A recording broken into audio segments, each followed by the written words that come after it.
Il est minuit 45 dans la nuit du 18 au 19 février dernier, quand l'ambiance ordinaire de Baragam change. Les coups de feu engagés par les assaillants de Boko Haram déchirent le silence de la nuit. Entre grenades et fusées éclairantes, la milice du mal essaye une incursion et une prise du Kambir de la localité. Ils ont visiblement trop vu les films de Rambo, oubliant qu'ici n'est pas là-bas et là-bas n'est pas ici. Il se dit en effet que dans le jargon militaire, mieux celui de la guerre, le renseignement est primordial, comme l'a indiqué Sun Tzu dans l'art de la guerre. Les disciples du mal avaient sans doute eu le mauvais renseignement en s'attaquant aux hommes du centre antiterroriste, le CAT, l'élite du BI, c'est-à-dire l'unité spéciale de l'armée camerounaise. Dans les villages camerounais, on sait, car comme qui dit un vieil adage, je cite, « Il y a des animaux qu'on ne chasse pas en brousse de peur d'être poursuivis », fin de citation. Les terroristes en ont appris à leurs dépens face à la puissance de feu des soldats du Bir, dont seuls 17 ont affronté la meute d'une 400 d'hommes venus semer le chaos. Résultat, 5 assaillants neutralisés dans le camp, 4 à l'extérieur, sans compter la vingtaine d'autres corps, dont ceux de 4 blancs ramassés dans la broussaille environnante. On en parle et justement on parle de blanc, c'est en cela même que la question naît d'elle-même. Que venaient chercher les 5 blancs neutralisés dans ce combat entre guillemets des noirs? Si les soupçons de la déstabilisation du Cameroun pèsent depuis longtemps, s'agit-il là d'une preuve irréfutable de ce complot ourdi par les officines du mal? En tout cas, comme en 2010, dans l'opération 1 contre 10 à Ouadza, le BI vient de faire une autre démonstration dans cette nouvelle opération 17 contre 400 et envoie au monde un message subliminal comme quoi, désormais, qui s'y fraude, s'y pique et profondément. En parlant de piqûre, la société camerounaise a été piquée avec force par la nouvelle de l'assassinat de 3 enfants par leur propre mère. Pendant que les soupçons de l'infidélité ou du moins des infidélités répétées de son conjoint sont avancés de part et d'autre, la presse, notamment votre média Balafon, se place comme sur les épaules de géants pour regarder en plongée avec son lot d'experts le phénomène d'assassinat et de suicide. Madame, Messieurs, vous êtes au bon endroit. Merci de nous renouveler votre confiance. Bienvenue à Accent 237.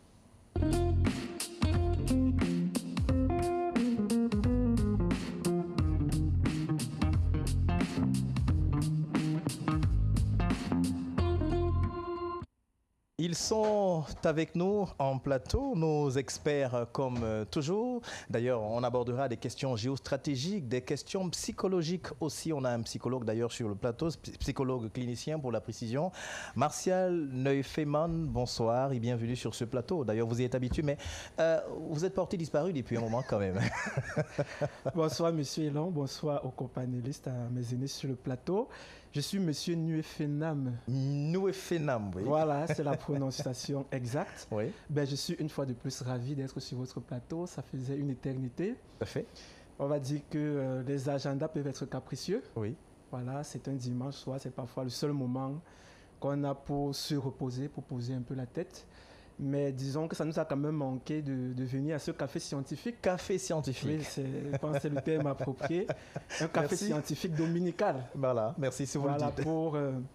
Pour partager notre expertise, mais surtout sensibiliser. Parce que je pense sensibiliser, c'est d'ailleurs le mot-clé. Rappelons que vous êtes psychologue clinicien, donc on aura sans doute besoin de votre expertise tout au long de ce programme.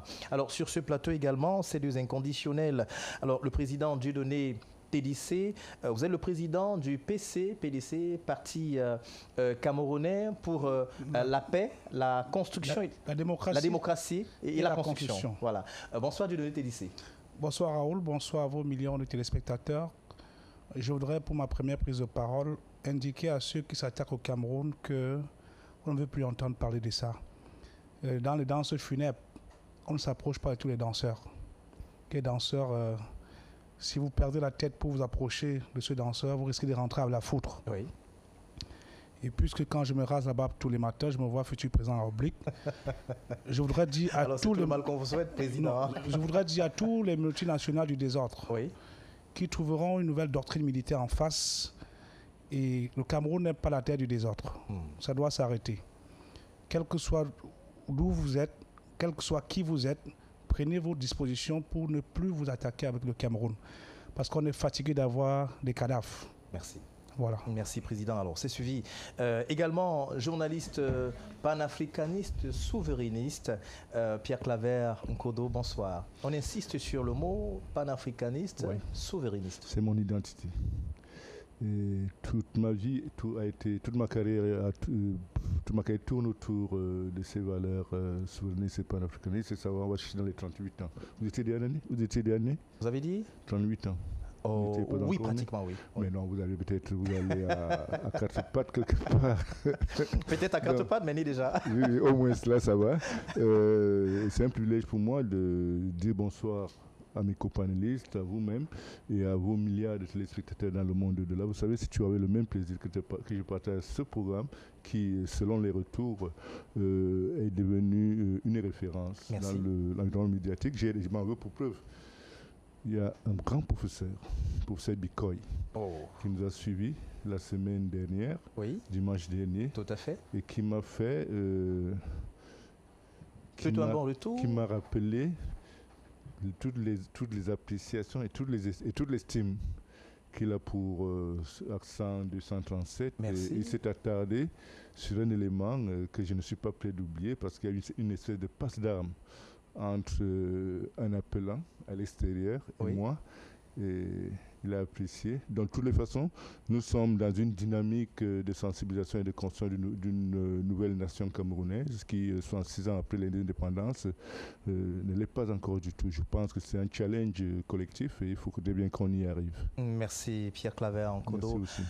Entrons dans le vif du sujet. Évidemment, le Cameroun essuie des attaques depuis bien d'années déjà. Il vous souvient qu'en 2013, exactement, c'était le jeudi 19 février 2013, le Cameroun faisait face à la toute première attaque de la secte islamique Boko Haram avec la famille Tanguy Foulin-Mounier qui avait été kidnappée. Le père, la mère et leurs 4 enfants. Le gouvernement camerounais avait donc fait feu de tout bois et justement usé de toutes les méthodes diplomatiques pour récupérer ses otages ou encore ses ex-otages. Et depuis 2013, comme on l'a dit, le Cameroun ne cesse de faire l'objet de différentes attaques de cette milice du mal.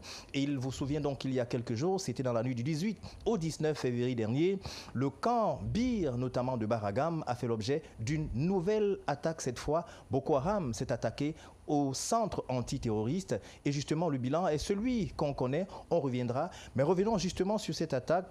Ce reportage que nous avons emprunté chez nos collègues et nos confrères de Le Messager Télévision. Regardez.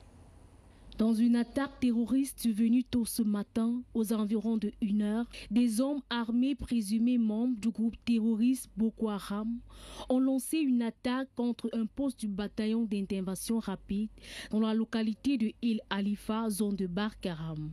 Selon des sources sécuritaires locales, au moins 5 combattants ont été neutralisés au cours des échanges de tirs. Des armes, des munitions et du matériel logistique ont été saisis lors des opérations de ratissage menées après l'attaque. L'armée camerounaise déplore toutefois la perte d'un soldat tombé au combat. Son identité n'a pas encore été officiellement communiquée. Plusieurs militaires blessés ont été évacués vers des structures sanitaires de la région pour y recevoir des soins appropriés. Située à proximité de la frontière nigériane et du bassin du lac Tchad, la localité de Il Alifar demeure l'un des points sensibles du département du Logo-Netchari. Cette zone est régulièrement ciblée par des incursions attribuées à Boko Haram, active dans la région depuis plus d'une décennie. Malgré les opérations de sécurisation intensifiées ces dernières années par les forces de défense et la coopération militaire régionale, les attaques nocturnes et les tentatives d'assaut contre des positions militaires continuent d'être signalées de manière récurrente. Cette nouvelle offensive rappelle la persistance de la menace sécuritaire dans l'extrême nord. Elle souligne également le défi auquel font face les forces de défense engagées sur plusieurs fronts dans la lutte contre le terrorisme. Reportage qui porte la signature. Nous l'avons dit, c'est un message qui porte la signature de Daniel Chioué, notre consoeur notamment de Le Messager Télévision. Et nous revenons rapidement sur le plateau. Alors, Dieudonné Tédissé, l'attaque du 18 au 19 février dernier, un élément majeur, ou du moins frappant, un élément saillant des Blancs parmi les combattants de Boko Haram. Qu'indique cette présence entre guillemets, selon des informations recueillies, il ne s'agissait pas des Arabes africains, mais il s'agissait visiblement des miliciens occidentaux. Xavier, cela indique que la multinationale du désordre commence à sortir des bois. Voyez-vous que Boko Haram nous attaque. Ce n'est pas compréhensif. Boko Haram ne fabrique pas les armes. Il se trouve qu'il y a des entreprises, des multinationales du désordre qui vivent de l'odeur des cadavres. Je voudrais vous indiquer que le Cameroun travaille suffisamment à prévenir ce genre de menaces. Mais sauf que nous n'allons pas rester sur la place du deuil pour commencer à chercher, à identifier des pays qui n'arrivent pas à contrôler certains de leurs ressortissants qui sous-traitent le désordre un peu partout. Nous voulons indiquer à vos téléspectateurs que concernant cette menace assez sérieuse, nous voulons dire que le changement de la doctrine militaire du Cameroun est une question de sécurité nationale. Et il va falloir engager la doctrine de la guerre préventive à l'effet que nous ne puissions plus rester seulement dans nos frontières. La Charte des Nations Unies nous permet d'exercer le droit de poursuite et le droit d'aller nettoyer chez le pays voisin qui n'arrive pas à s'occuper de ses frontières. Alors d'ailleurs, ça a été vu. Il vous souvient justement qu'en 2016, je l'imagine, le BI ou encore l'armée camerounaise était déjà entré au Nigeria et on se souvient que c'est lors du retour, le 16 février 2016, je crois, que le lieutenant-colonel Kwene Beltus était donc tombé. Paix à son âme, les guerres se succèdent, mais l'âme du soldat demeure éternelle. J'indiquais que nous devons prendre la mesure de la menace. Et puisque la menace ne peut pas seulement être militaire, elle doit aussi être industrielle. Parce que lorsque vous avez les multinationales de l'armement qui ont des armes à vendre et à vous et à vos adversaires, ils se font de l'argent et vous avez des cadavres. Conséquence, le Cameroun doit prendre la mesure de la situation, le GECAM doit prendre la mesure de la situation pour investir dans l'industrie sidérurgique, métallurgique, à l'effet de maîtriser les questions de continentalité en termes de fabrication d'armement, de spatialité en termes de fabrication des drones, des aéronefs et autres là. Alors, puisque vous parlez d'armement, on veut justement, parce que c'est une brèche que vous avez ouverte, oui. Et nous voulons insister là-dessus. On a remarqué qu'au Cameroun, lorsqu'on a un jeune garçon qui fabrique, entre guillemets, des armes artisanales, on se dit que normalement, ce genre d'expertise devait être peaufiné dans les armureries de nos camps militaires. Mais chez nous, on arrête et on met en prison. Est-ce la solution?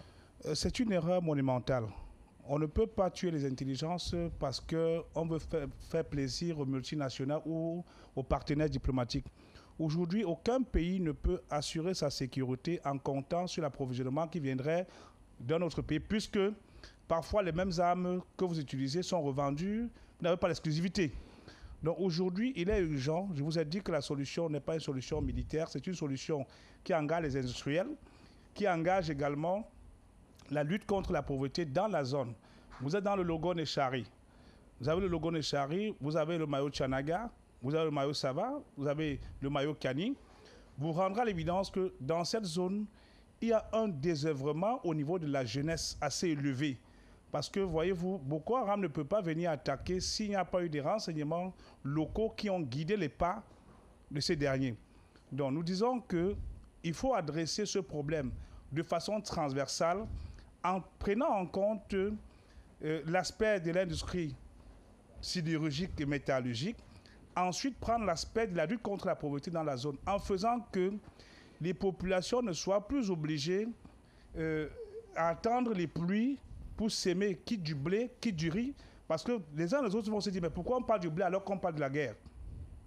Pourtant, c'est la pauvreté, c'est le manque d'occupation qui fait que en amont, vous avez des gens qui jouent des complicités pour détruire le Cameroun. Et je veux indiquer à tous ceux qui nous écoutent que quelles que soient les difficultés que vous avez avec un ordre gouvernant, sachez que votre territoire est sacré. Vous ne devez pas être en complicité avec des forces étrangères pour pouvoir déstabiliser. Merci. Et pour les multinationales... Vous sortez par là? Pour les multinationales et les pays qui laissent leurs ressortissants, pour l'instant, tant que le cercueil n'est pas dans votre salon, on pense que la veillée, vous croyez que la veillée, c'est la fête. fête. Donc, quand vous allez envoyer vos ressortissants nous attaquer au Cameroun, oui, nous allons faire la réponse du berger à la bergère. Un peu comme ce qui a eu lieu d'ailleurs le 18 Oui, dernier. Israël le fait déjà avec les autres.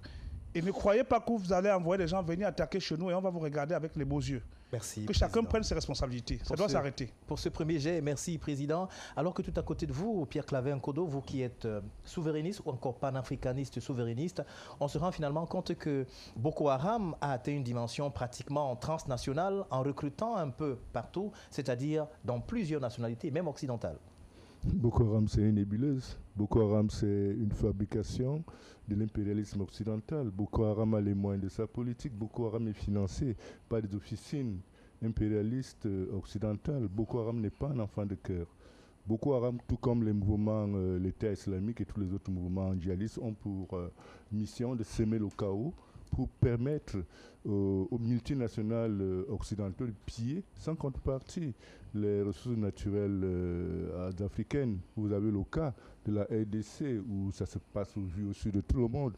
Et je vous rappelle déjà que Boko Haram fait son apparition suite à une mission de prospection de la Chine dans le septentrion, d'une équipe chinoise dans le septentrion qui va révéler que le septentrion est riche en uranium, en pétrole, en gaz. D'ailleurs, quelques informations laissent entendre que le Grand Nord est une véritable catastrophe géologique. Exactement, exactement. Et ça, c'est les Chinois qui vont faire.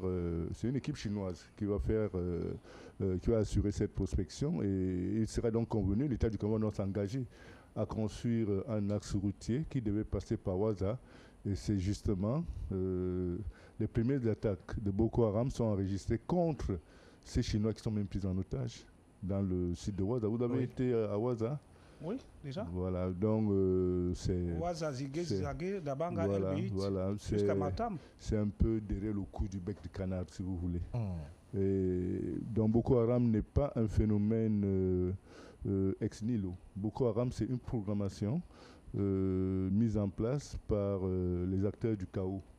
Et le Cameroun, il faut aussi saluer, moi je salue toujours quand le président de la République, Paul Biya, fait quelque chose qui mérite d'être encouragé.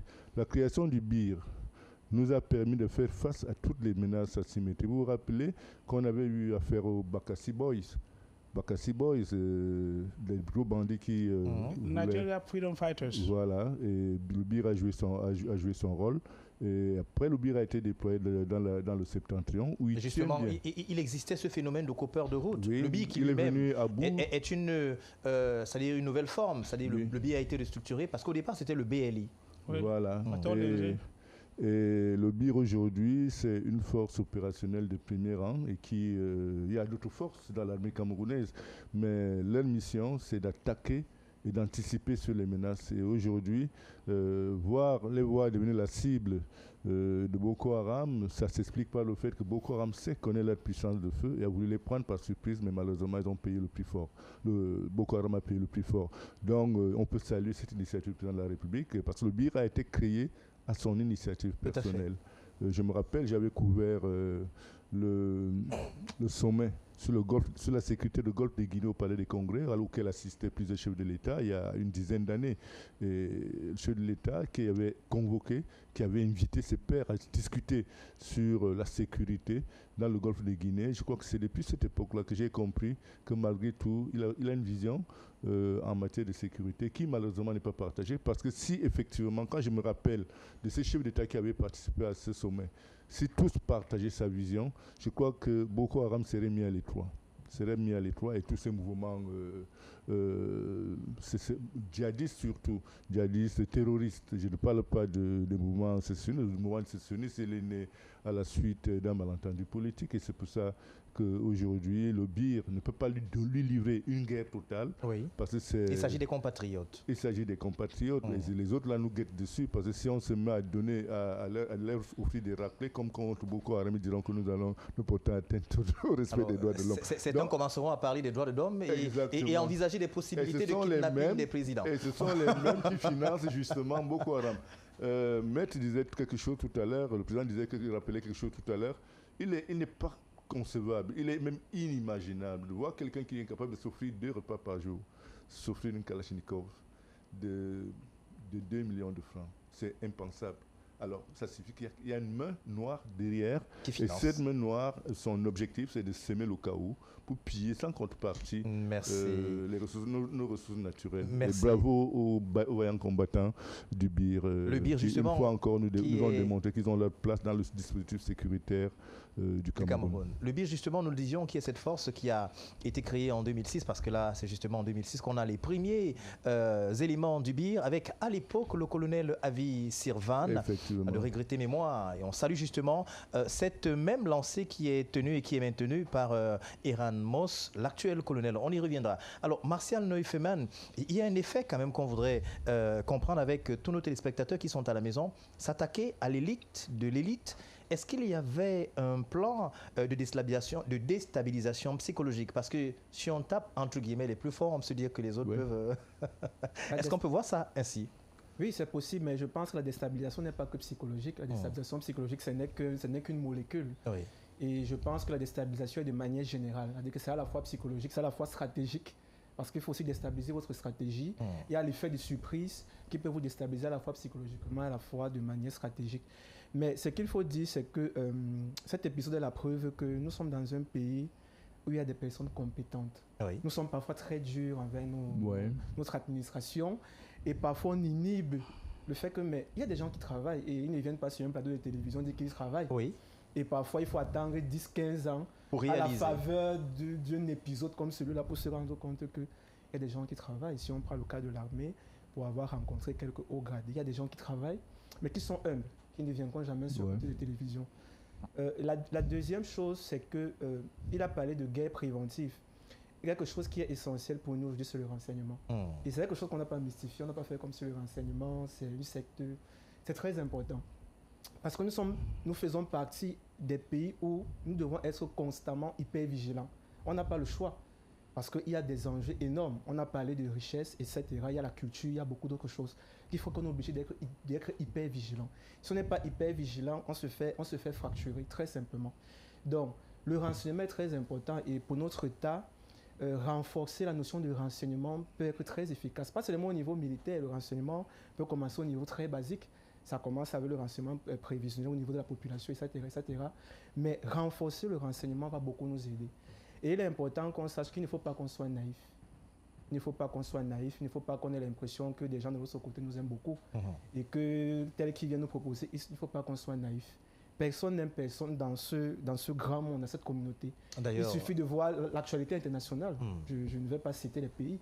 Il suffit de voir les gros scandales qui se font actuellement, qu'on voit aujourd'hui dans l'actualité. Mais c'est la preuve que personne doit être naïf. Vous pouvez être tranquille maintenant. Quelqu'un est dans son coin, il vous planifie une attaque dans 5 ans. Et dans 5 ans, il frappe là, il faut frapper. Donc ça demande une hyper-vigilance. Mais ça demande qu'on ait des personnes compétentes là où il faut. On a trop souvent présenté le côté corruption de notre pays, mais il y a des personnes compétentes. On ne va pas prendre que l'armée. Et ça exige qu'on ait ça. Donc voilà ce qu'on peut dire. Donc pour répondre à votre question directement, la déstabilisation n'est pas que psychologique, mais c'était tout un ensemble. Oui. Parce que pour vous déstabiliser, ça se planifie. S'il ne faut prendre que l'aspect psychologique, c'est assez léger. Vous voyez, la déstabilisation est vraiment globale, qu'elle soit stratégique, géostratégique, elle peut même être culturelle. Donc c'est pour ça que certains pays, pour procéder à l'impérialisme, ne vont pas nécessairement faire la guerre, mais on peut entrer par l'éducation. Tout à fait. D'ailleurs, il y a quelqu'un qui disait au fronton d'une université dans un pays africain, là il était écrit en gras, si vous voulez atteindre un pays ou encore déstabiliser un pays, vous n'avez pas besoin de missiles à longue portée, en fait, il suffit de toucher son système éducatif. Et vous êtes sûr que dans 10 ans, on aura des médecins qui tuent. C'est exactement ça. On ne parle pas de vous. Regardez ce qui se passe au Burkina Faso. Vous voyez qu'au Burkina Faso, ils sont en train de faire tout pour casser tout ce qui est impérial. Ils sont en train de faire tout pour casser, pour revenir, pour centrer tout sur la culture burkinabé. Et ça, c'est une force très importante. C'est-à-dire qu'on n'a pas à voir les armes nécessairement ou les balles qui passent partout, mais on se centre sur ce qui est sur le logiciel, en fait. Parce que lorsqu'on attaque votre logiciel, c'est très compliqué. L'idéologie, c'est assez important. Voilà. Donc c'est pour ça que beaucoup, on va passer par la langue, on va passer par les habits, etc. Ce sont des petites choses comme ça qui, malheureusement, nous déstabilisent. Donc, une attaque comme ça, si on a une armée prête, voilà, mais il y a encore beaucoup de travail à faire. Et je pense que nous, citoyens, on doit quand même apprécier ce qui a été fait et être quand même avec ceux qui nous dirigent dans ce sens et continuer à soutenir ceux qui font ce bon travail. Merci Martial Noué-Fenam. Je crois que j'y arrive finalement. Alors, elle nous a rejoint sur ce plateau. C'est la beauté des beautés, devrait-on dire. Comme on le dit en Afrique, les belles femmes, elles sont comme Nefertiti. Et c'est notre Nefertiti ce soir. Arlette Ndiopopa, bonsoir. Bonsoir Raoul, bonsoir. Vous êtes la secrétaire des Ladies du Parti camerounais pour la réconciliation nationale. Vous n'avez pas commis le crime. Effectivement, bonsoir, désolé pour le petit retard. J'ai pris les habitudes du 20h. Ouais, mais ça arrive, il y a eu donc ça veut dire que, un léger décalage. Je vais me réaménager. Surtout que le débat est très intéressant. Là, on parle effectivement de notre armée, de plus en plus qui est au centre des attaques. Et surtout, la dernière en date, c'est cette attaque du 18 au 19 février dernier. On a comme impression que les mois de février sont devenus des mois par excellence des attaques. Tenez, en 2016, nous le disions, le 14 février 2016, le capitaine, le 11 février, le capitaine Yaya décède. Et puis le 14 février, le lieutenant-colonel Kwenebeltus décède également, meurt au combat, sans oublier d'autres attaques qui se sont répétées pratiquement dans le mois de février. Mais pour revenir à la dernière attaque, lorsque des expatriés sont retrouvés parmi les assaillants, alors pour une personnalité importante d'un parti politique qui, j'imagine, se veut également souverainiste, quel est le message qu'on peut y lire? Déjà se poser de nombreuses questions. C'est vrai que la problématique que vous soulevez du mois de février, peut-être c'est certainement que la saison sèche est plus favorable au déploiement et au déplacement plus facile des troupes sans être perçu. Donc, oui. On peut penser que c'est une logique qui est utilisée.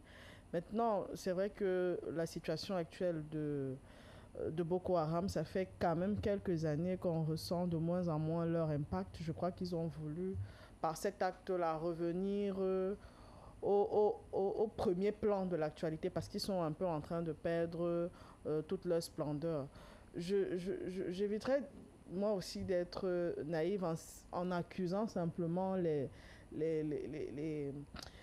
impérialistes. On aime bien souvent les situer là-dedans. Disons aussi que, vous savez, parfois, ces organisations peuvent créer un monstre. Leur part de Frankenstein, ils l'abandonnent dans un espace. Oui. Et maintenant, ce sont les enfants du terroir qui continuent à animer le monstre, même quand ils sont partis. Parfois, il ne faudrait pas qu'on soit totalement, on ne va pas dire que oui, ils sont devenus des saints, ce n'est pas vrai. Mais en vérité, parfois aussi, c'est nous qui les utilisons parce qu'à un moment donné, ça permet de faire du chantage, ça permet de faire du rééquilibrage. Parlant de chantage, Arlette, c'est une façon de vous relancer pour aller dans votre sens. On se souvient qu'en mars 2025, il y a eu cette attaque de Woolgo qui avait laissé sur le carreau pratiquement 19 morts. Et il se posait cette impérative nécessité d'avoir justement des drôles de surveillance, ainsi de suite. Vous en parlez de temps en temps. Comment, après une attaque comme celle de Woolgo, on n'a pas des drones qui quadrillent pratiquement les bases militaires? Ça, c'est une problématique que certainement le ministère de la Défense pourrait vous répondre favorablement parce que c'est une problématique que nous avons toujours soulignée. Pourquoi est-ce que notre armée n'a pas les moyens adéquats pour faire ce travail, puisque nous savons aujourd'hui que ce n'est pas une question de technologie indisponible. On a même au Cameroun des personnes qui sont spécialisées dans ce secteur-là qui peuvent vous proposer des drones made in Cameroun. On a ce jeune, si je me souviens bien, monsieur Elong. Elong, tout à fait. Effectivement, qui est spécialisé dans ce secteur-là. On n'arrive pas à comprendre pourquoi aujourd'hui ce choix est fait de ne pas équiper l'armée camerounaise de cette technologie. Je suppose qu'il y a encore des éléments qu'ils ne veulent pas nous souligner, mais c'est difficile pour eux donc de faire ce que vous avez appelé du renseignement, de faire de la prévention quand ils n'ont pas les moyens ou les outils adéquats. Ils font avec les moyens du bord et heureusement pour nous, les moyens du bord sont encore suffisants pour empêcher parfois ces incursions.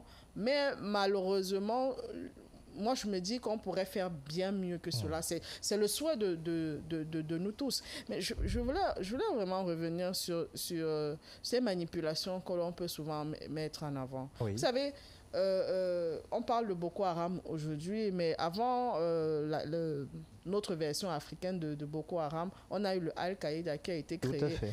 quand vous avez la genèse d'Al-Qaïda, vous vous rendez bien compte que c'est la CIA qui nous crée cette structure-là, parce qu'ils avaient une vision impérialiste.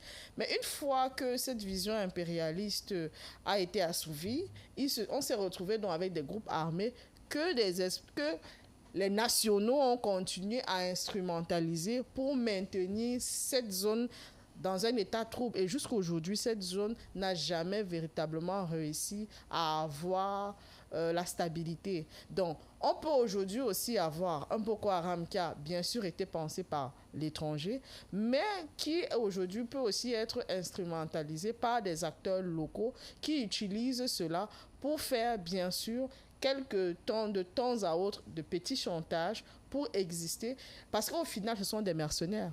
Et un mercenaire n'a pour maître que celui qui lui donne les billets de banque. Tout à fait. Donc, ils répondent aujourd'hui à la volonté de celui qui a posé cet argent-là. Donc, je vais relativiser sur beaucoup de points, mais pour revenir donc à la question de la sécurité, notre armée a besoin de se moderniser. Ce n'est pas simplement une question de drone. C'est beaucoup plus profond. Vous savez que dans tous les pays du monde, l'armée, c'est la grande muette. Elle ne s'exprime pas. Elle n'a pas le droit de parler. C'est légitime. C'est à peine si elles ont le droit de communiquer. Mais il y a des besoins qui sont profonds de rénover cette armée, de rénover justement cette façon dont elle a de faire son travail, mais aussi en termes d'équipement, en termes d'organisation. Parce qu'à un moment donné, on avait les militaires qui passaient le temps à s'entretuer entre eux dans des bases.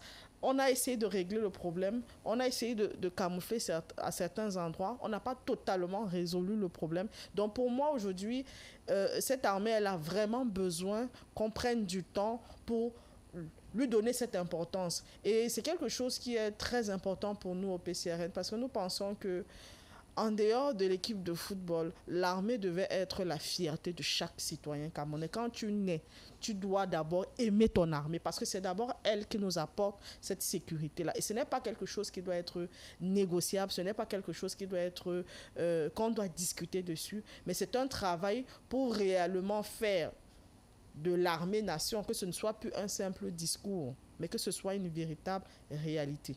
Merci Arlette Ndjopopa, le diptyque Armée-Nation, sur lequel d'ailleurs a travaillé le colonel Didier Badjek pendant longtemps. Alors on revient avec vous, président Dieudonné Tédissé. Lorsqu'on voit cet effet surprise qui a voulu être utilisé, une sorte de guerre éclair, brise-clic, pour surprendre les forces armées camerounaises, alors lorsqu'on voit la réactivité de nos forces, est-ce qu'il faut saluer le type de formation ? Déjà, j'ai dit félicitations à nos forces de défense et de sécurité. Je ne voudrais pas cantonner les félicitations à une seule unité. Oui, c'est pour ça qu'on parle globalement de l'armée. C'est un travail de synergie. Oui. Vous voyez, quand vous êtes dans la zone de Ouaza, lorsque vous remontez jusqu'à Zigué, à 5 km, vous voyez quelqu'un. J'ai été dans la zone, parfois vous passiez à 18 h, vous voyez quelqu'un couché dans les herbes. On attaque en février parce que c'est la saison sèche, la visibilité est facile et le déploiement du matériel est assez efficace. Maintenant, il y a un problème fondamental. Elle a évoqué les questions d'armée-nation.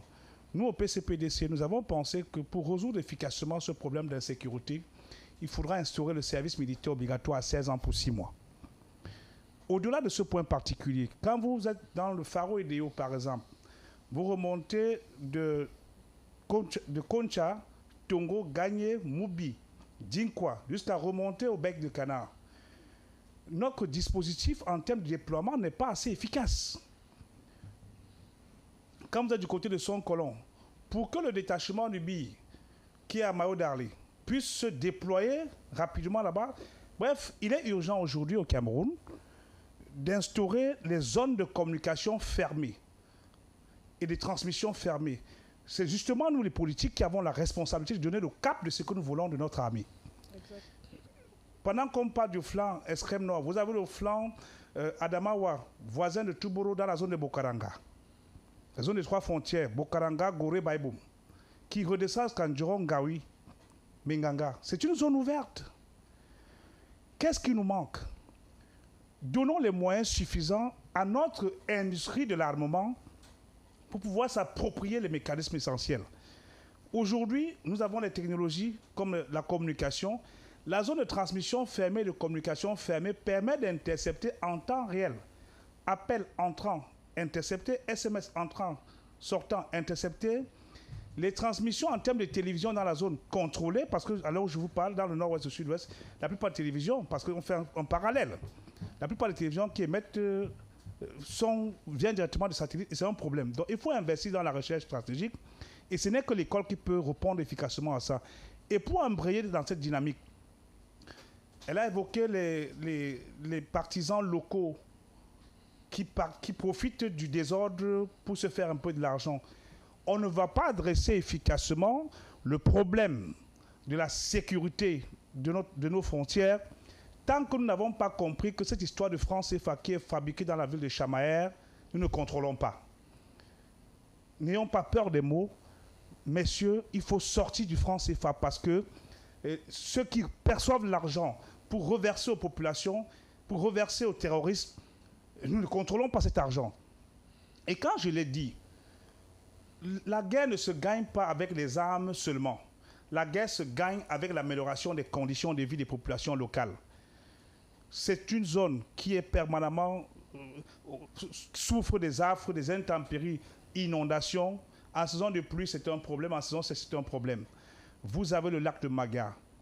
Vous avez le fleuve Boublou. Vous avez le Logo de Chari. Vous avez le lac Tchad.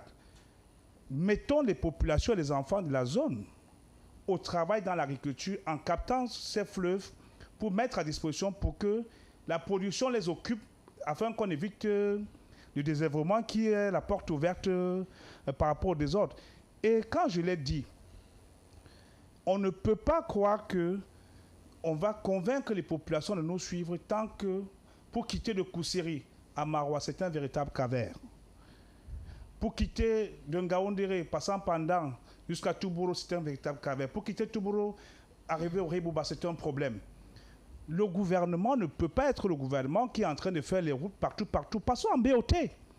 Parce que quand les gens ont les routes, la Sahara n'a pas les moyens de venir convaincre à côté. Parce que le problème que je vous pose là, la trop grande centralisation déconnecte la réalité. Les gouvernants de la réalité. Il y a un problème qui s'est passé. Vous avez parlé Boko Haram. J'ai parcouru toute la zone pour vous dire qu'à un moment donné, certains potentats locaux, certains responsables locaux d'un parti dont je ne veux pas faire la publicité inutilement parce que son représentant n'est pas là, ont sous-traité le renseignement où l'État central, pour avoir besoin d'un renseignement, est obligé de contacter X qui est personnalité ressources de la zone. Et c'est sa voix qui fait foi. Conséquence, beaucoup de frustrations sont créées. Le chef de l'État a parlé de frustrations. J'espère qu'il a véritablement compris parce que, voyez-vous, Xavier, les problèmes sont assez importants pour pouvoir les traiter de façon légère. On ne lave pas les intestins du lion avec la salive. Merci, Président. Il faut régler ça. D'accord, c'est suivi. Vous parlez justement du représentant du RDPC, le Rassemblement démocratique du peuple camerounais. Jean-Claude Youth devait être sur ce plateau avec nous. Malheureusement, pour l'instant, il n'y est pas encore. Alors, Pierre Claver Nkodo, une attaque comme celle qu'on a vécue avec une belle réaction de nos hommes, de nos forces de défense. Est-ce qu'il faut toujours rester sur le qui-vive? Parce que, dit-on, l'ennemi ne dort pas. Vous savez, je ne peux pas faire un procès aux forces de défense camerounaises parce que je suis un républicain et je ne pourrais pas me risquer. Surtout, je suis associé à la communication du ministère de la Défense. Ça vous rappelez bien? D'ailleurs, le 1er janvier voilà, 2026, on était vous étiez en Consamba lorsque le ministre de la Défense, Joseph Eti Assomo, est allé justement passer une belle soirée de réveillon avec les militaires du régiment d'artillerie Sol-Sol. Ça dure une vingtaine d'années que je m'inscris dans cette dynamique, donc je ne peux pas faire un procès. Et puis, non, il ne s'agit pas de faire le procès. On parle de la grande muette. Oui. L'armée ne doit pas se mettre au carrefour pour faire part de ses équipements, de ses moyens opérationnels. C'est le résultat qui compte. Et le résultat est là. Le résultat est là. Vous savez qu'ils ont fait comment pour préparer la contre-attaque. Certainement, il y a le renseignement qui a fonctionné. Et ils ont mis en place un dispositif pour accueillir les malfrats. Et les malfrats ont été mis en déroute. Ça, nous sommes d'accord dessus. Tout à fait. Alors, vous pensez que l'armée camerounaise va venir se mettre sur un plateau et dire que bon, nous avons 50 drones, machin, 1000 drones, ceci. Ils ne le feront jamais. C'est ce qui importe, c'est le résultat. Je crois que jusqu'à preuve de contraire, si du côté du nord-ouest et du sud-ouest, nous vivons une guerre asymétrique pour des raisons que nous connaissons tous. Politique, purement politique, oui. Politique, purement politique. Du côté de contre Boko Haram, c'est une guerre totale. Et l'armée camerounaise est prête à relever le défi. Et elle ne fait elle est dans son rôle de le faire. Boko Haram essaie de renaître de ses centres. Et puis, par ailleurs, croire que c'est les locaux qui font que Boko Haram, c'est faire fausse route. Boko Haram est une nébuleuse qui a été mise en place par les acteurs du chaos. Et c'est les impérialistes. Il faut reconnaître que ce sont les impérialistes. Boko Haram sert les intérêts des impérialistes. Vous imaginez, lorsqu'on découvre vous avez eu à me le faire remarquer tantôt, le septentrion est l'une des régions les plus riches du Cameroun, en matière de sous-sol à minéraux rares. Et ça, c'est les Chinois. On a l'uranium, on a le pétrole. On a le gaz. Et c'est pour ça que Boko Haram agit de ce côté, parce qu'ils sont au courant du potentiel réel. Si on crée si jamais le chaos est créé dans le septentrion, dans tout le septentrion, parce qu'il ne s'agit pas seulement de l'extrême nord, c'est tout le septentrion qui est concerné. Si le chaos est créé de ce côté-là, on va le retrouver dans la même situation que vit l'Est de la RDC. Et c'est pratiquement le même potentiel qu'on trouve là-bas. Nous ne sommes même pas au courant. Rien que la falaise Ngandere regorge des ressources que vous n'imaginez même pas. Certains le savent. La falaise Mayo-Baléo également. Voilà, ils le savent. Donc il s'agit de créer une situation de non-droit pour que ces groupes terroristes deviennent les leaders en ce qui concerne les complices des transnationales pour pouvoir exploiter sans contrepartie, ni pour le pays, ni pour les populations riveraines, sur la base de la terreur, ces richesses comme ça se passe à l'est de la RDC. Je pense que la première chose que nous devons faire totalement confiance à nos forces armées. Et comme je le disais, c'est la grande muette. Les forces armées camerounaises, que je connais assez bien, parce que j'ai aussi un peu fait mes cours de ce côté-là, ne sont pas aucune force armée dans le monde ne se placera au carrefour sur un plateau pour appeler son potentiel opérationnel et réel. C'est sur le terrain qu'on apprécie son efficacité. S'agissant des financements, les financements viennent des mêmes sources que ceux qui ont financé l'État islamique, Al-Qaïda et tout ça. C'est les lobbies occidentaux, impérialistes qui financent. Parce que leur problème, c'est quoi? C'est de créer le chaos en Afrique pour continuer à piller nos richesses en contrepartie. Sinon, l'Occident fait face à des questions existentielles. Parce que l'Occident, 7 siècles déjà, depuis la traite négrière, l'esclavage, la colonisation, la néocolonisation, ça fait 7 siècles. C'est de là que l'Occident tire toutes ses ressources. Si du jour au lendemain, l'Occident perd ses ressources, l'Occident tombe. Ils vont perdre. Et nous sommes donc obligés de faire un travail de sensibilisation des masses critiques pour que chaque citoyen sache pourquoi est-ce que Boko Haram attaque dans le septentrion et que chaque citoyen sache les dispositions à prendre pour coopérer avec ceux qui sont chargés de lutter justement contre cette menace. Et à mon avis, au niveau du PUR, nous pensons que dans une démarche strictement républicaine, nous devons apporter notre soutien pour nos forces de défense parce qu'elles sont dans leur rôle.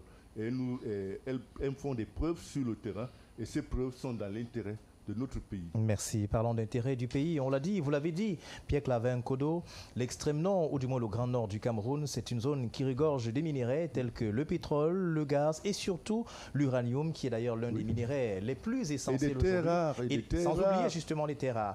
Alors, Arlène Diop-Poupa, est-ce qu'il y a urgence? D'ailleurs, les populations dans le diptyque Armée-Nation ont compris quel était l'intérêt d'être derrière l'armée. Mais est-ce que davantage, il faudrait que les populations comprennent que ce qui se joue est au-delà de leur simple personne, mais va au niveau de la survie de tout un État?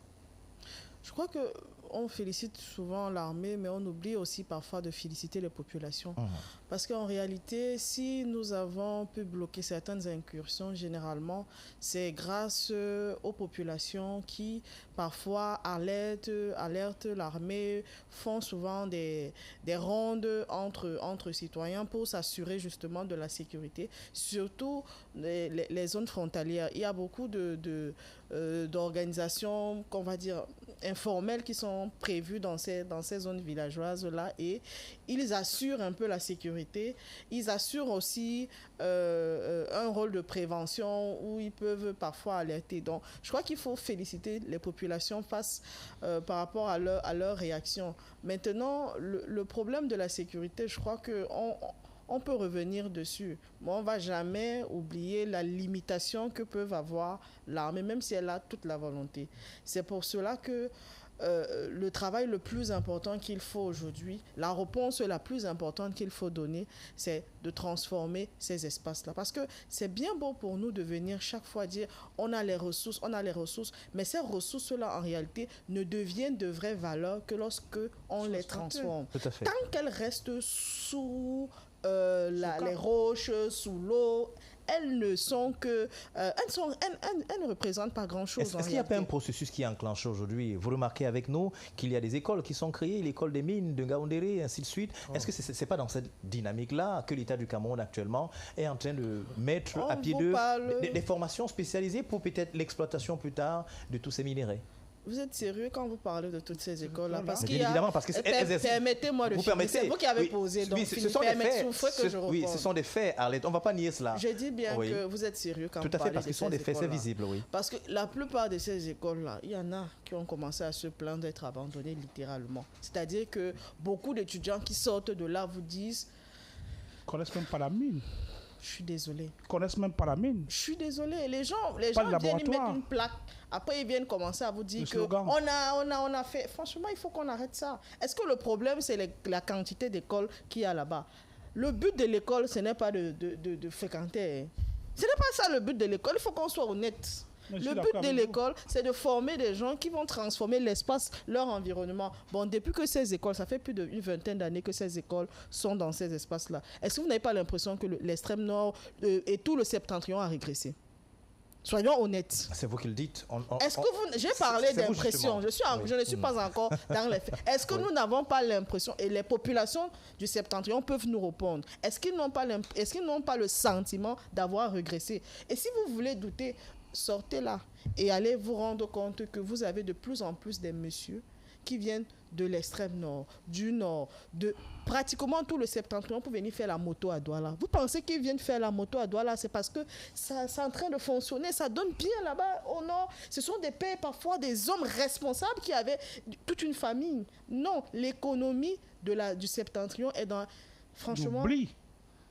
Je ne sais pas. Et chaque année, ils vont vous dire qu'ils ont un programme pour relancer, qui font de l'extrême nord, par exemple, une zone prioritaire. Mais vous ne voyez jamais concrètement quelle est la priorité. Le but d'un gouvernement, le seul but d'un gouvernement, c'est de sortir sa population de la pauvreté.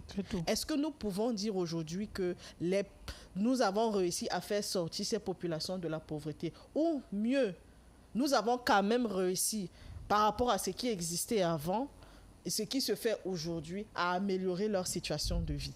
Concrètement, est-ce que chaque Camerounais peut répondre oui, honnêtement? Si vous n'avez pas l'impression d'avoir évolué, si vous n'avez pas l'impression que même les mesures qui sont en train d'être mises sur pied soient un tout petit peu efficaces, excusez-moi, mais arrêtons de nous mentir. Alors arrêtons sincèrement de nous mentir. Celui qui vous écoute, vous parlez tellement bien, va vous dire, est-ce qu'elle a fréquenté au Nigeria ou bien à la Sorbonne? Elle a fréquenté au Cameroun. C'est pour dire que justement, il y a du bon. C'est-à-dire qu'il y a du bon. Non, alors, je n'ai jamais dit qu'il y a du mauvais. Nous ne sommes pas... Voilà. Ce n'est pas... Nous ne sommes pas dans le batching. En fait, il faut qu'on arrête. Tu dis la vérité. J'étais encore à un séminaire la dernière fois et j'entendais les gens dire, vous aimez beaucoup critiquer, vous êtes toujours en train de critiquer. Mais les gars, si vous ne voulez pas la démocratie, parce que c'est le but de la démocratie, c'est d'apporter des critiques, c'est d'apporter une nouvelle... Voilà.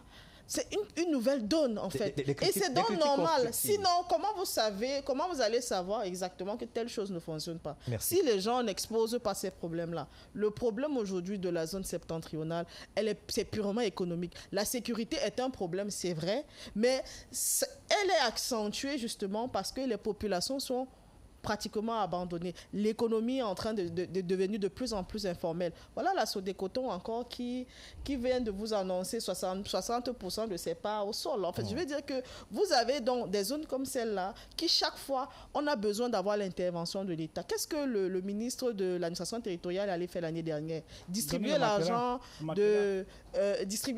aux agriculteurs qui se plaignaient de ne pas être payés. Donc, quand vous avez des usines qui ferment, vous avez donc un environnement qui est ouvert à des attaques, forcément cette génération qui est à côté se pose des questions. Soit elle veut partir, soit elle veut entrer dans les groupes armés, soit.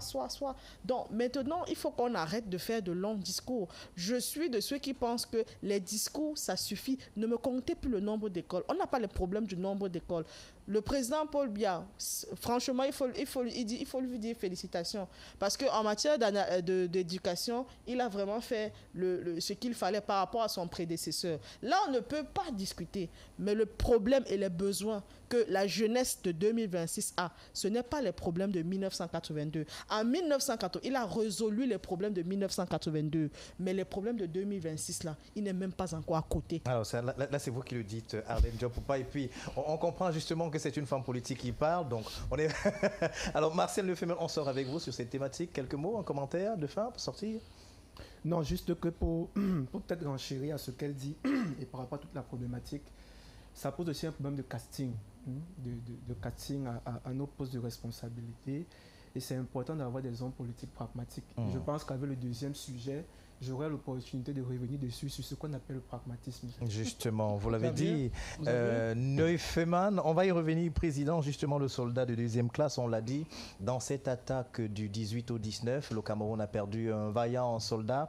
Le soldat de deuxième classe, Wakom Passa, est donc tombé lors de cette attaque. Il est tombé comme ses prédécesseurs, entre autres le 11 février 2016, le capitaine Yaya, et le 14 février de la même année, on a eu le lieutenant-colonel, 39 ans seulement, est lui également tombé. Et nous rendons un fier hommage ce soir à tous les soldats camerounais qui sont tombés au front pour la défense de l'intégrité territoriale. Hymne aux morts.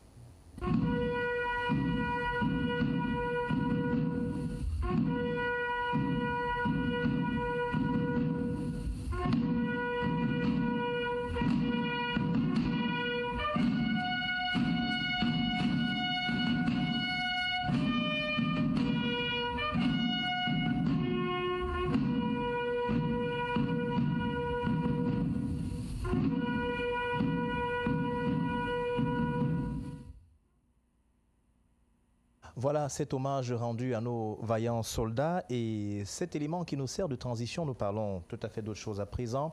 Le 16 février dernier, il y a quelques jours seulement, le quartier Colbison à Yaoundé a été le théâtre d'un fait tout à fait extraordinaire. Une dame qui ôte la vie à ses 3 enfants, selon les informations tirées notamment à bonne source ou encore les premières sources, révèle que la dame a donc aurait empoisonné ses enfants avant elle-même de s'entailler les veines. Voilà ce qui ressort notamment de ce travail de terrain qui a été mené par notre reporter Sébastien Oyébé du côté de Yaoundé. Regardons. Quartier Colbison, tristesse et émotion. Après le décès de 3 enfants, leur mère avec. Calme et tristesse dominent dans cette partie de la capitale. Après ce forfait perpétré, selon les riverains, par la génitrice elle-même. Un des voisins peine à trouver les mots. Jusqu'à présent, là, vraiment, ça ne donne pas vraiment. Je suis dépassé. En tant que parent, je ne sais pas comment une propre femme peut alors ses propres enfants tuer et elle se tue aussi elle-même. Il se souvient encore des rires des enfants dans la cour, des après-midi passés à jouer avec eux, des échanges simples du quotidien qui rythmaient leur vie au quartier. Selon plusieurs riverains, la mère aurait introduit un produit toxique dans le repas qu'elle a partagé avec ses enfants, provoquant leur décès. D'après ces mêmes sources, elle aurait évoqué des difficultés conjugales. Non, je joue avec les petits-enfants parce que c'est dès qu'on sort de l'école. Moi-même, je travaille à côté de l'école, ici. Puisque au retour de mon boulot, il y avait la dame aussi, pas chercher exactement les enfants à l'école. Quand ils avaient 14 heures, ils arrivaient à la maison en quelques minutes. J'étais assis à la véranda, j'ai vu seulement les gestes qui se passaient là-bas. Je suis quand même fait un saut là avec mon voisin, j'arrive, j'ai trouvé les enfants déjà morts. La dame a mis en question, dit que c'est le poison qu'elle a donné aux enfants. Et elle-même aussi, elle a pris le même poison parce qu'elle ne pouvait pas résister. Alors que l'enquête devra établir avec précision les circonstances et les responsabilités en Colbison, le choc a fait place à une profonde tristesse. Les souvenirs des jeux d'enfants résonnent encore dans les mémoires, comme un douloureux rappel de la fragilité des équilibres familiaux. Eden, il avait 1 an, également Gloria, 4 ans, sans compter Bordeaux, 6 ans. Ils sont donc passés de vie à trépas, ils sont sans doute auprès du Créateur, le Dieu Tout-Puissant. Revenons sur le plateau. Arlène Jopopa, vous êtes la femme sur ce plateau, une femme qui met un terme à la vie de ses 3 enfants. On a envie de comprendre. Lorsqu'on sait que les hommes sont souvent un genre, entre guillemets, et que les femmes sont protectrices, on est un peu perdu. Quelle explication ? Je pense qu'il n'y a pas vraiment, je ne pourrais pas donner d'explication parce que je ne crois pas que ce soit une question de femmes ou d'hommes. Je crois que là... Parce que justement, certaines sources également font état de ce que la dame se serait plainte des nombreuses infidélités de son mari. Et entre autres, le voyage qu'il aurait entrepris, et puis dans l'avion, lui aurait envoyé le message comme quoi il est en train de partir. Et la dame de dire, tu ne feras plus jamais ça à une autre femme. Donc, d'où le résultat qui est connu. Voilà une des versions qui a été retenue. Bon, je crois que lorsqu'une femme est malheureuse en ménage, généralement, soit elle divorce, tout simplement, soit le fameux mot supporter. Je crois qu'au-delà de la difficulté qui pouvait exister dans ce couple-là, je pense sincèrement qu'il devait y avoir des problèmes de santé mentale profonds qui puissent expliquer le choix, en fait, de cet acte que je pourrais qualifier de folie meurtrière, parce que il n'y a pas de raison humaine qui pourrait justifier le choix radical de sauter la vie, mais pas seulement, le choix n'est même pas simplement de sauter la vie, mais c'est aussi celle de doter la vie à ceux qu'on est censé protéger. C'est un choix qui doit forcément découler d'une profonde détresse psychologique de la personne, qui devait malheureusement se sentir dans un état de détresse profonde. Et le problème et le malheur de notre société, c'est qu'on a beaucoup de mal à détecter ce type de comportement, cette détresse-là. On a du mal à distinguer une tristesse simple de quelqu'un qui est en train de faire soit un burn-out, soit un traumatisme, soit subir un traumatisme profond. Je crois qu'une fois de plus, on est passé devant, parce que même quand vous écoutez les voisins, personne ne met en avant justement un comportement destructeur ou autodestructeur de la personne. Ça veut dire que on n'a pas vu cela.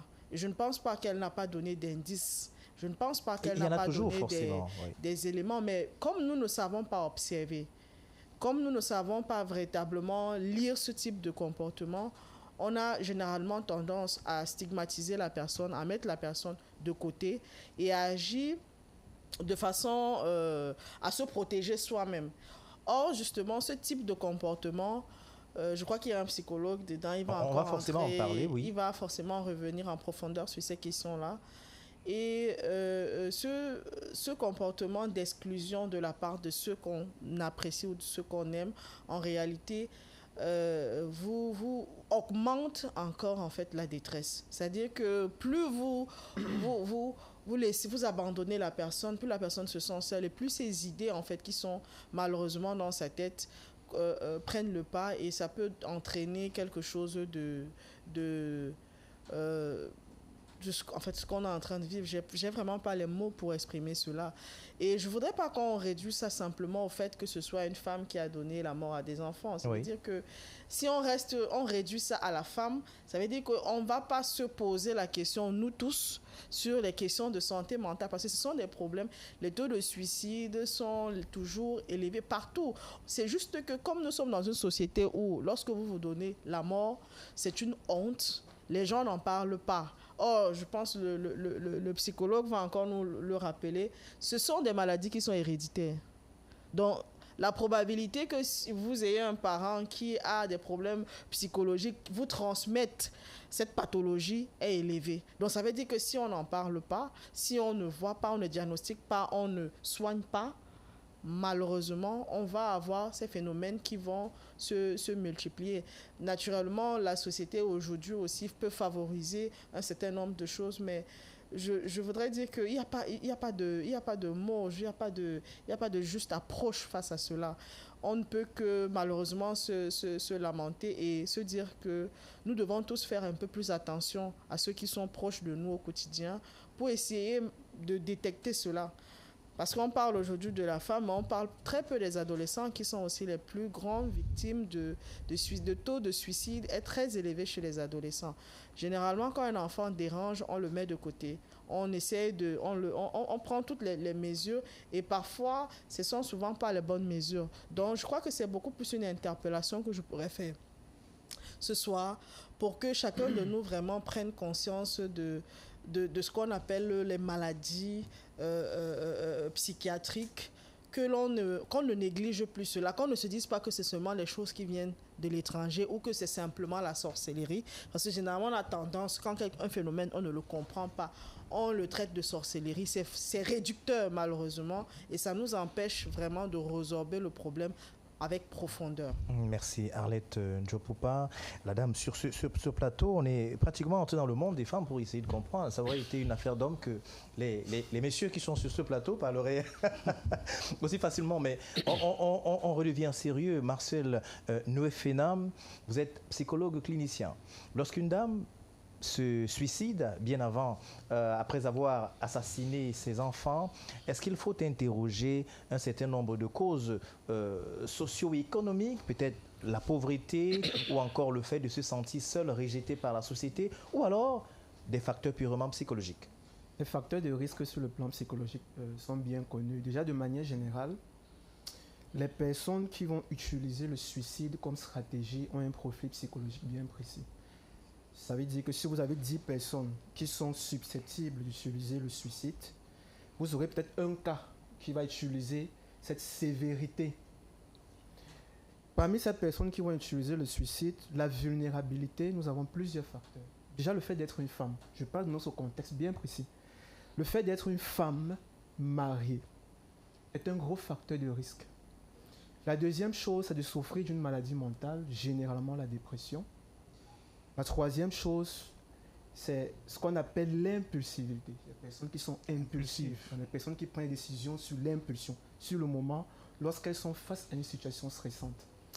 Mais l'élément le plus important, les personnes qui utilisent la stratégie du suicide, ce sont des personnes qui ont accumulé de la détresse, qui ont été exposées d'une manière trop prolongée, d'une manière trop violente à une situation de stress ponctuelle. Ce sont des personnes qui ont été exposées à des événements de vie atroces et qui, à un moment donné, sont épuisées. Et c'est pour ça que chez les suicidants, donc les personnes qui essaient de se suicider, on va parler du sans issue. C'est qu'à un moment donné, sur le plan psychologique, il n'y a plus rien. Donc, la seule solution qui vient à son cerveau à l'instant, c'est qu'il faut que je me repose. Donc, il y a des personnes qui vont vous dire, principalement les femmes mariées, docteur, quand je me couche, je n'aimerais plus me lever le matin. Alors, mais pourquoi les femmes mariées?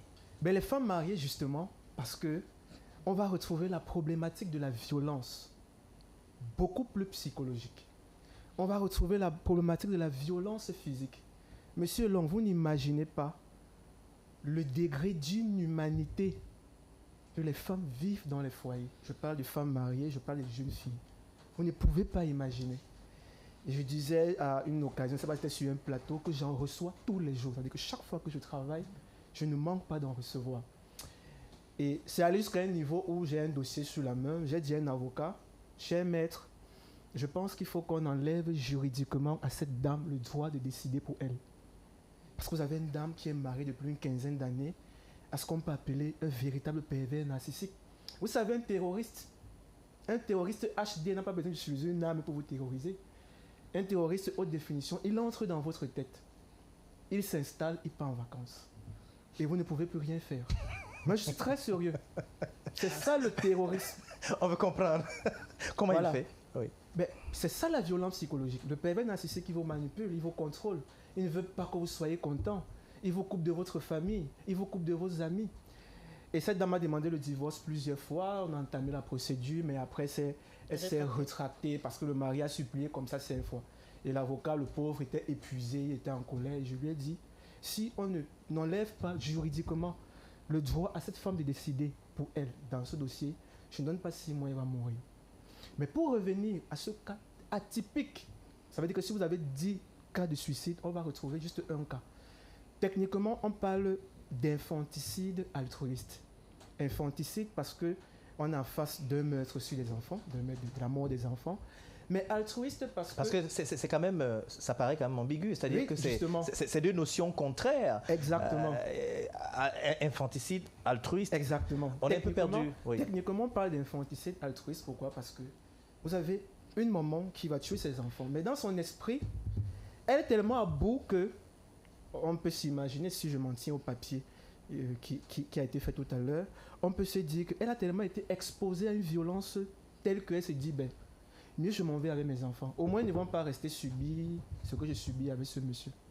J'ai reçu un jeune homme aux urgences, je pense la semaine passée, qui a essayé de se suicider, qui a été amené aux urgences. Pourquoi il a essayé de se suicider? Mais parce qu'il estime qu'il est dans une famille, il y a beaucoup de problèmes. Il y a le petit enfant et il essaie de donner son point de vue autant que possible. Personne ne l'écoute.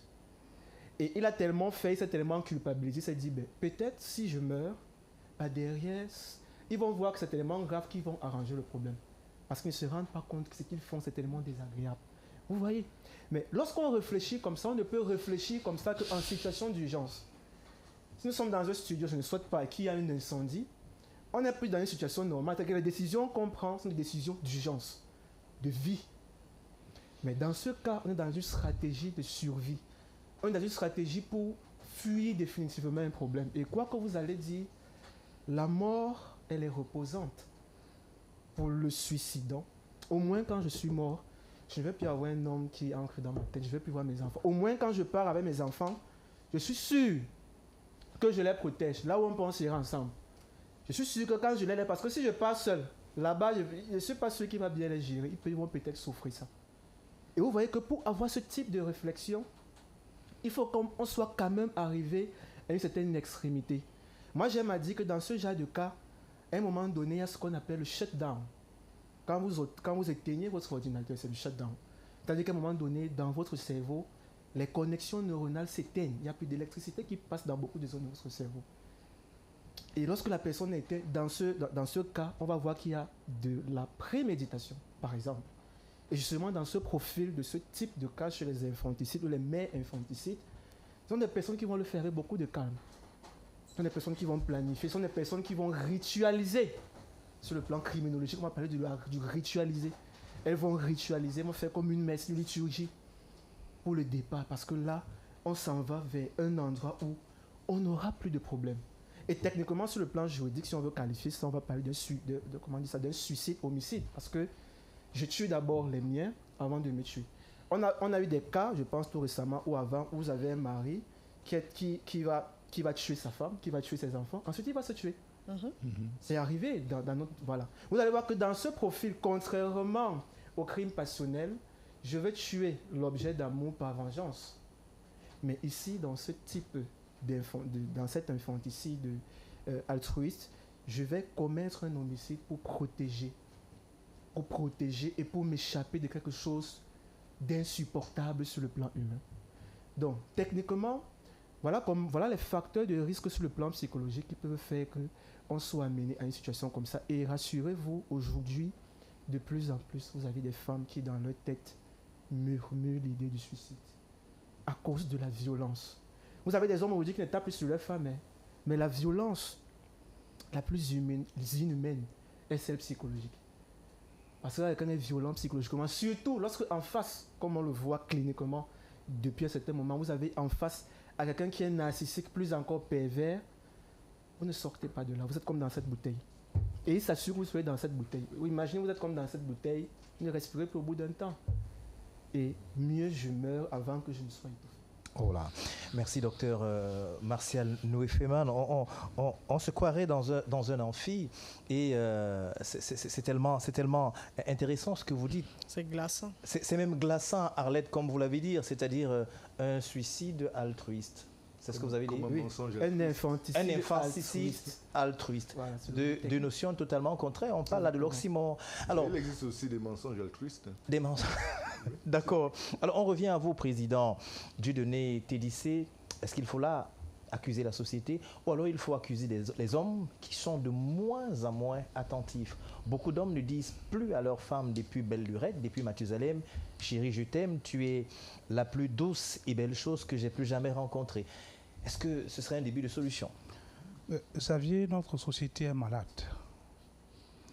Je prends toujours l'exemple de ma mère. Ma mère s'est mariée le 17 avril 1957, acte de mariage numéro 265. Ma mère est venue comme femme dans la monogamie, et c'est ma mère qui allait chercher les coépouses pour amener à son mari. Notre société a perdu les repères.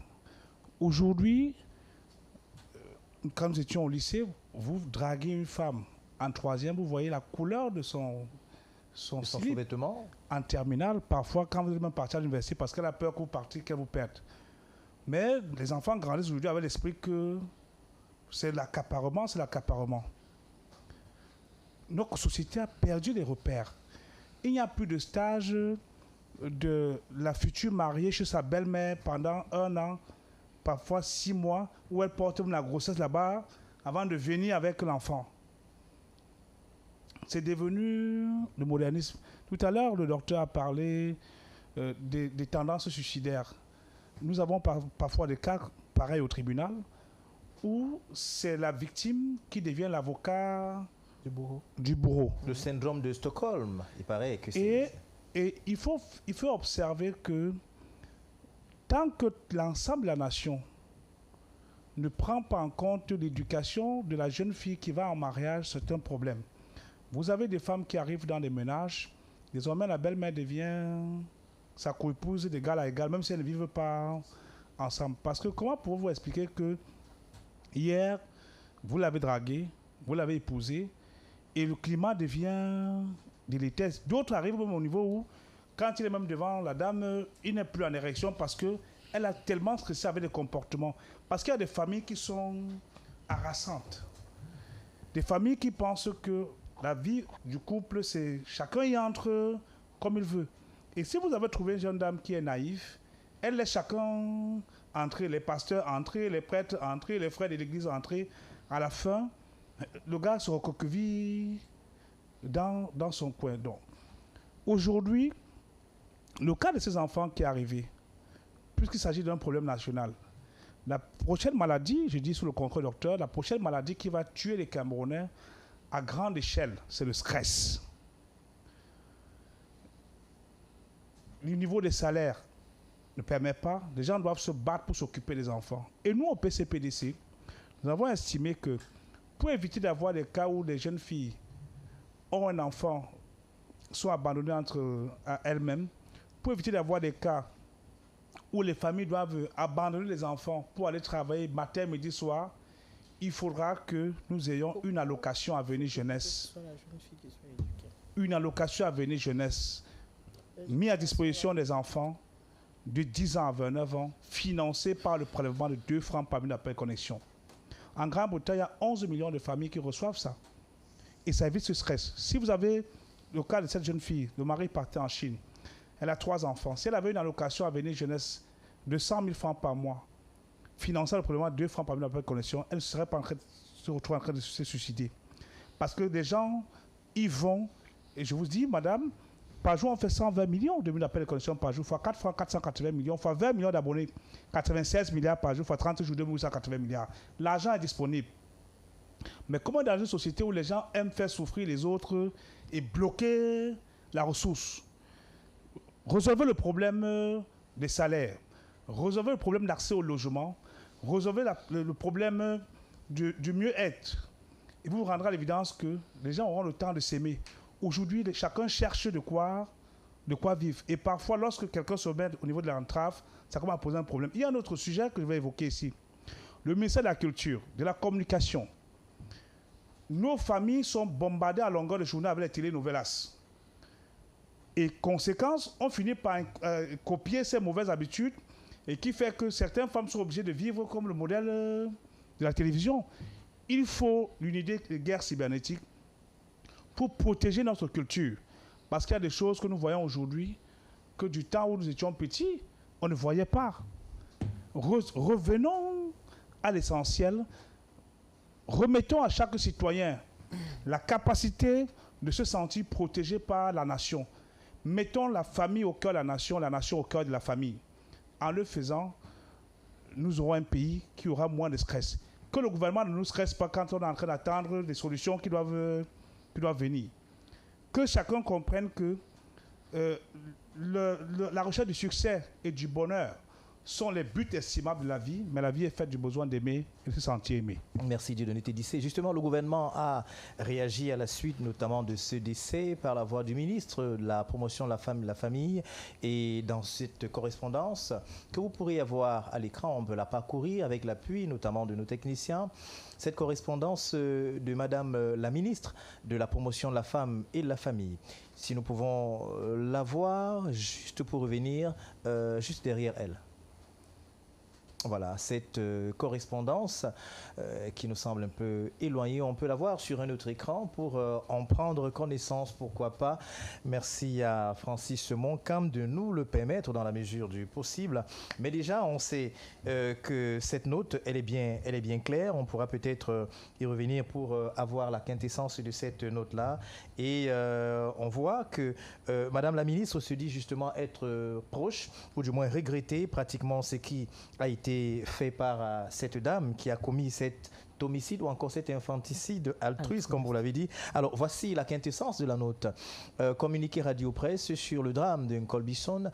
Madame le ministre de la promotion de la femme et de la famille a appris avec consternation le meurtre de 3 enfants de la main de leur propre génitrice et le suicide de cette dernière survenu au quartier Nkolbison à Yaoundé le 16 février 2026. Le ministre, profondément choqué par ce drame familial, regrette tous ces actes ignobles qui portent atteinte à la vie, à la dignité et aux droits fondamentaux de l'être humain en général et l'enfance en particulier, tout en présentant ses condoléances les plus attristées à la famille, si durement éprouvée. Le ministre en appelle à la responsabilité de la vigilance de tous afin qu'aucun enfant ne soit plus jamais victime d'infanticide.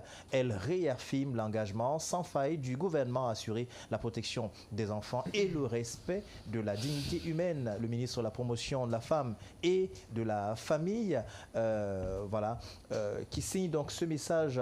Est-ce que cette sortie du ministre donne quand même l'impression que le gouvernement a le contrôle sur un certain nombre de choses et d'ailleurs est touché par ce type de drame qui frappe la société camerounaise? Mais non, mais c'est une sortie opportune qui rappelle que le gouvernement est attentif à ce qui se passe dans notre pays et a été choqué par la voix du ministre en charge de la famille, par cette actualité qui défait quand même la chronique depuis plusieurs jours.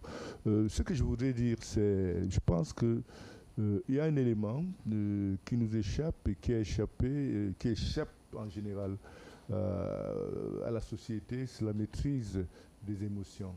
Docteur, je crois que cette femme a agi sous le coup d'une émotion et quoi que l'on dise, elle n'a pas été à la hauteur de se retenir, de gérer ses émotions. Et ça, c'est le fort. Et c'est ce qui arrive pratiquement à nous tous, parce que nous n'avons pas cette capacité de pouvoir gérer nos émotions. Et dans le coup de l'émotion, on pose des actes regrettables.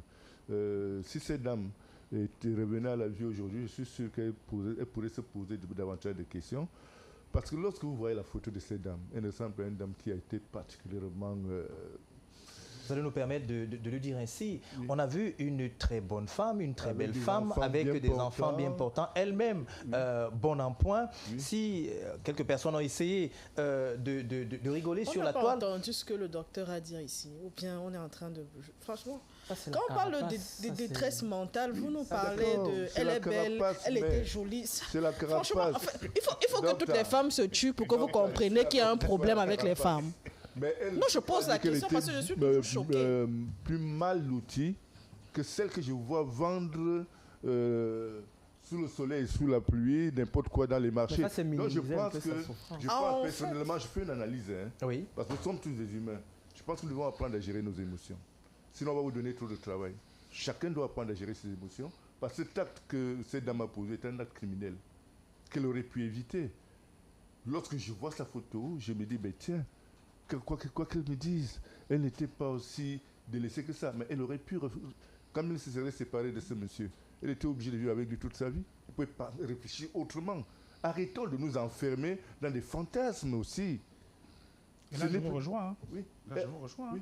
Arrêtons de nous enfermer dans des fantasmes. Je suis pas surprise. Ce monsieur est allé, ce monsieur s'est rendu. Mais c'est vrai en fait. Est-ce que quelque part... C'est le drame de la vie de la femme. Juste une virgule. Est-ce que le drame de la vie de la posture, femme. la posture que vous prenez, est-ce que ce n'est pas une posture dont venait de décrire tout à l'heure Maître Dieudonné Tédissé, en se disant que vous êtes un peu dans une sorte d'idéal des telenovelas, c'est-à-dire qu'on est trop fragile à la moindre difficulté. J'aime bien ça. On est fragile et puis... Mais la société camerounaise ou encore africaine d'antan, est-ce que ce n'est pas une société où les gens étaient un peu plus durs que ça? Ok, on est toujours en train de parler de la fête du Nous parlons de cela, c'est évidemment. Ok, vous savez que ce n'est pas seulement les femmes qui se suicident, non? Et ce n'est pas... Non, je pose... Vous savez ça, non? Non, je parle... Il y a beaucoup d'hommes qui se suicident. Et si vous allez même regarder les statistiques, vous allez vous rendre compte que c'est peut-être parfois plus les hommes. Il faut arrêter de... Je dirais, il ne faut pas qu'on tombe dans cette erreur-là. De vouloir amener ça à une histoire d'homme-femme, on va tomber dans des travers. Pourquoi quand une société va mal, on dit toujours que c'est la femme qu'il faut éduquer? Et l'homme, on l'éduque aussi à quel moment? Personne n'a demandé d'éduquer la femme. C'est tout ce que vous avez dit.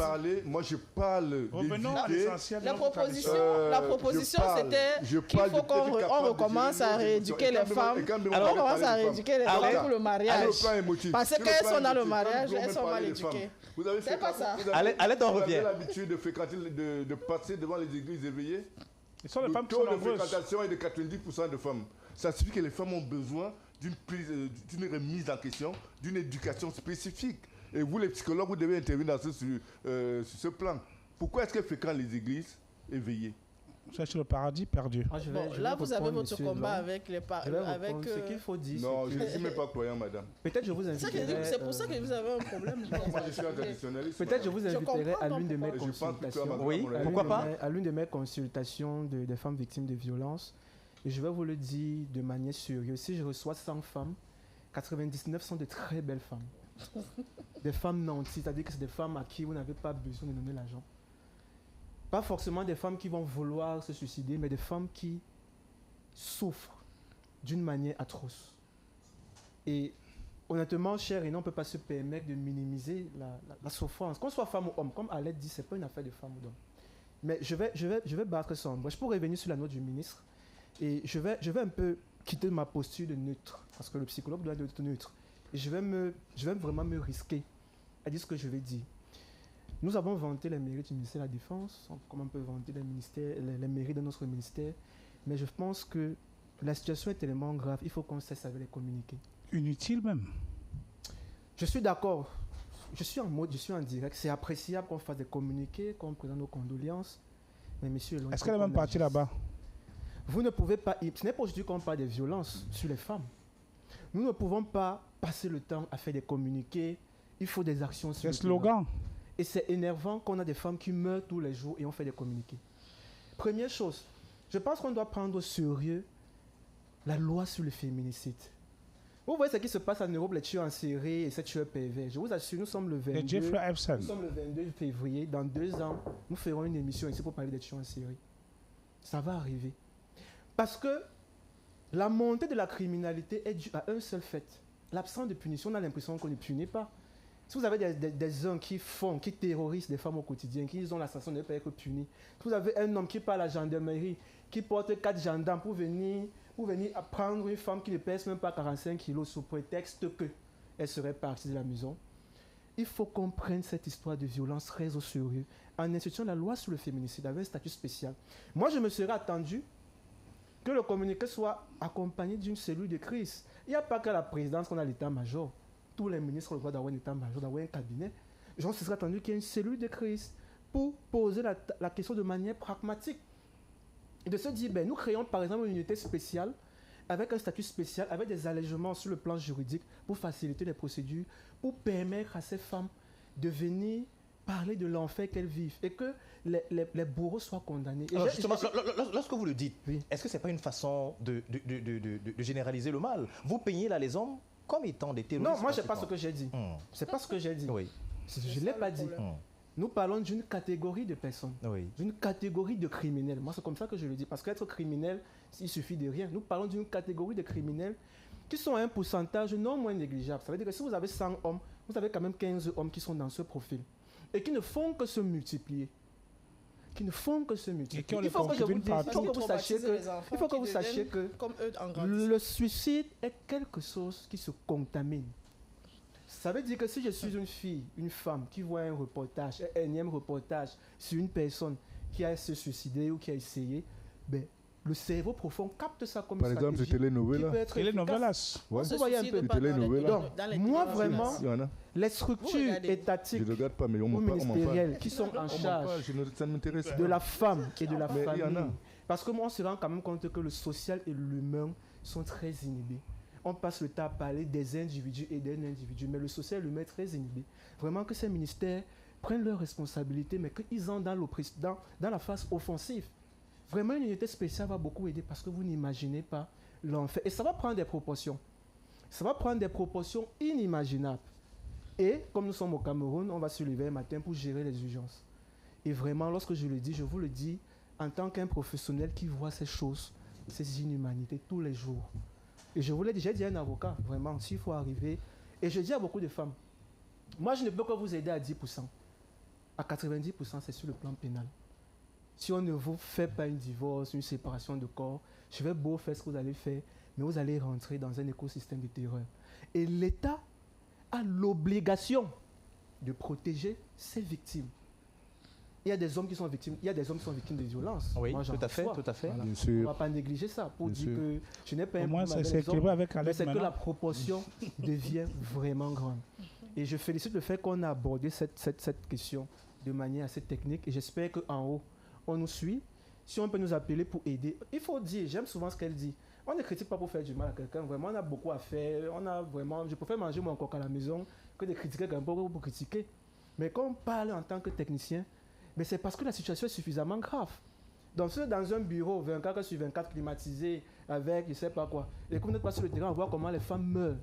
Ça, ce n'est que la face visible de l'iceberg. Mais vous n'imaginez pas le nombre de femmes qui meurent comme des mouches dans des quartiers, dans des foyers, et qui se meurent à petit feu. C'est-à-dire que quand vous voyez une femme, vous savez que celle-ci, dans 2 ans, elle va mourir. Donc, Alors vraiment, maintenant, c'est l'avis du technicien. Dans une minute, on va sortir. Oui. Ça c'est l'avis du technicien. Oui. Est-ce que la société qui regarde ces personnes qui sont en danger ou encore qui courent des risques énormes, est-ce qu'il y a quelques signes visibles qui peuvent permettre ou encore alarmer les proches? bien sûr, il y a toujours des signes. Lesquels? Il y a toujours des signes visibles. Vous allez observer une personne qui se renferme de plus en plus ou une personne qui devient très irritable. Vous allez observer des personnes qui vont changer dans son comportement. Peut-être qu'on est habitué à avoir une femme souriante et tout, mais on commence à voir des changements dans son comportement. Ça peut être quelqu'un qui est tout le temps isolé, qui tout le temps se fâche, qui tout le temps bat sur les enfants, qui tout le temps est aigri, qui tout le temps gronde beaucoup, qui va se lever, qui va peut-être se lancer dans un travail acharné, faire du work alcoolisé. Ce sont des petits signes qui peuvent alerter. Et il faut que l'empathie, le social empathie, qu'on le mette en place. C'est ce qu'elle a dit. C'est-à-dire dans nos quartiers, avec le voisinage, on veut déjà faire comme des gens de l'autre côté. Je suis chez toi, je suis chez moi. J'entends comment il y a les bruits forts en bas. Je me dis, pour voir mes voisins, c'est comment? Le bonjour. Vous voyez un peu. Mais pour pouvoir observer ces petits signes que je viens de décliner, mais il faut qu'on soit attentif, il faut qu'on soit humain. Et qu'on se détache un peu de soi, de cet égocentrisme. On veut courir la période du stress, on veut courir chercher le travail, etc. Il faut qu'on soit attentionné. Mais il y a des personnes qui masquent. Il y a des personnes qui, par rapport à leur culture, vont intérioriser et vont s'arranger à ce que les gens ne voient pas qu'elles souffrent pour ne pas parfois exposer le mari. Merci. Et ça, parfois, c'est très difficile. Merci à vous, Martial Nuefeman. Vous mettez fin à ce programme. Merci infiniment, Arlette Ndjopoupa. Rassurez-vous, ce n'est pas un plateau de mazo. Alors, merci également à Pierre Claver Nkodo, l'aîné, le journaliste panafricaniste souverainiste. Merci, Président, de nous avoir honorés en étant présents sur ce plateau ce soir. Voilà pourquoi nous militons pour retour aux sources. Vous savez, est-ce que les taux de suicide étaient aussi élevés que ça Oh, lors de nos alors, là est la question. Vous n'en avez aucune idée. Merci, madame, messieurs, vous qui avez pris de votre temps pour regarder ce programme, nous le refermons évidemment à ce moment précis en vous invitant d'être de plus en plus en alerte et surtout attentif. Regardez autour de vous s'il y a quelques signes que présentent justement quelques personnes, en l'occurrence des personnes qui ont des programmes ou alors des projets suicidaires, bien vouloir signaler, et à travers cela, on arrêtera forcément cette marche que l'on a entamée ou encore qu'ont entamé nos sociétés, les marches du suicide. Il faut le rappeler, ça n'existait pas avant. S'agit-il d'une occidentalisation de nos sociétés? Voilà toute la grande question qui fera forcément l'objet de notre débat. Madame, messieurs, bonsoir.